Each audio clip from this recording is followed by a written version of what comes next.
नौशरो फिरोज मां अवां खे ख़बर ॾींदा हलूं। डिस्ट्रिक्ट रिपोर्टर मोहम्मद हसन सूमरो जी रिपोर्ट मुताबिक़ नौशरो फिरोज अवामी तहरीक तरफ़ां नौशरो फिरोज पटीडन फुल में सिंध जूं ज़मीनूं वसीला ऐं सिंधु दरिया बचायो रैलियूं कढियूं वयूं। रैलियुनि जी अॻुवानी अवामी तहरीक जे मरकज़ी सदर लाला जरवार, मरकज़ी ज्वाइंट सेक्रेटरी सत्तार रिंद, हुसैन सूमरो, सलाम सूमरो, डॉक्टर फिदा भरीजो, सिकंदर सोलंकी ऐं ॿियनि अॻुवाननि कई।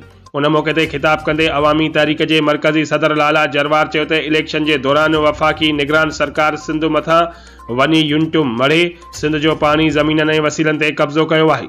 पाकिस्तान जी ख़ालिक सिंधी क़ौम खे दीवार सां लॻायो पियो वञे।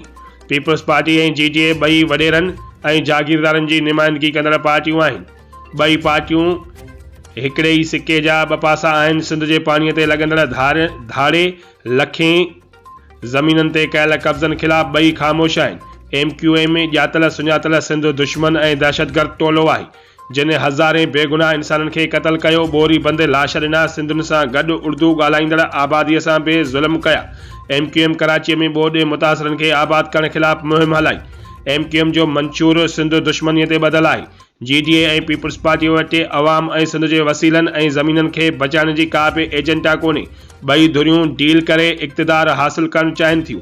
बिलावल ज़रदारी कूड़ा ऐलान करे अवाम खे गुमराह करे रहियो आहे। पीपल्स पार्टी नवां सूबा ठाहिण लाइ कमेटी जोड़े अफ़गाननि जी हिमायत कई ऐं MQM जी फरमाइश ते बोगस आदमशुमारी कराए सिंधियुनि मथां हिंदुस्तानियुनि, बिहारियुनि, बर्मियुनि, अफ़गाननि ऐं ॿियनि गैर मुल्कनि खे मरियो वियो।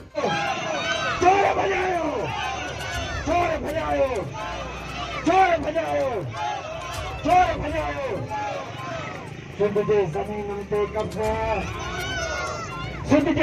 ते कब्ज़ा